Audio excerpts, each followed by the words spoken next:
Hello everyone, and a short update from our other courses. As I've told, are gonna send you some updates, and you know what, we're gonna keep that in the racing context because we know we all are sim racers, and sim racing is our passion, so we just talk everything in sim racing style, which means we are on the Vela Tour Bärenkopf endurance run, endurance walk, endurance hike, however you want to see it. So strategy wise, we have been put back for more than one repairs. Reasoning? Well, she had one of her final oral exams on the studio, and she passed it happily, but because she had some nice, women business shoes on that got blistering on the feet, blistering on the tires, there it is, and those blisterings now popped up, create some pain, so we had to put a lot of gaffer tape, as you can see right here, on those foot, on those tires, to keep them happy. However, we just came in for another pits of repairs, multiple stop strategy, and we have now more or less passed the halfway point in a 3.5 to 4 hour walk.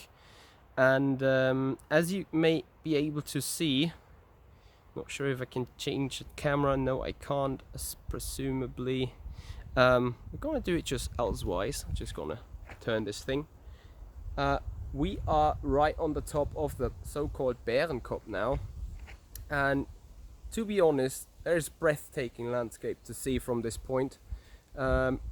Overall, the wind has picked up a little, so it's a little more fresh than we hoped for, but effectively that's what we have decided to go for today. So we have just another 2.5 hours of walk ahead.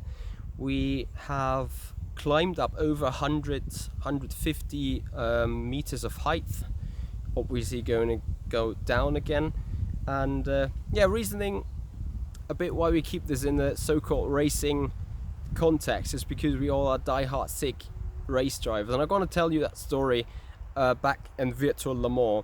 You guys may have remembered that the Germans Dennis Jordan and Alex Siebel have been racing for TDS Racing back then in Montpellier in June, and on their way home they gave me a visit, and Alex and Dennis, they were so deep into the racing. We were on the phone while they were on the road, and he was like, oh, all those damn GTEs everywhere. Remember, we all raced the LMP2s in Le Mans, and I was like, what the fuck are you talking about GTEs? There's so many monster sports cars out on the road. And he's like, no, it's the lorries.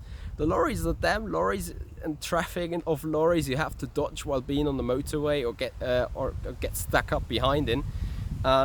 So we were so sick of racing all that time, we just kept everything in the racing context. And then they were on the way home, or on the way to mine, and as you guys may know, I'm driving a silver CLA, and once again we were on the phone, and I was like, okay Alex, what's the color of your car, blah blah blah blah, and then I spotted them in the mirror, pulled over beside a GTE, so beside a lorry, turned on the warning signals on my car, and I was like, Alex, what if I tell you it's a full course yellow now? You are now behind a safety car.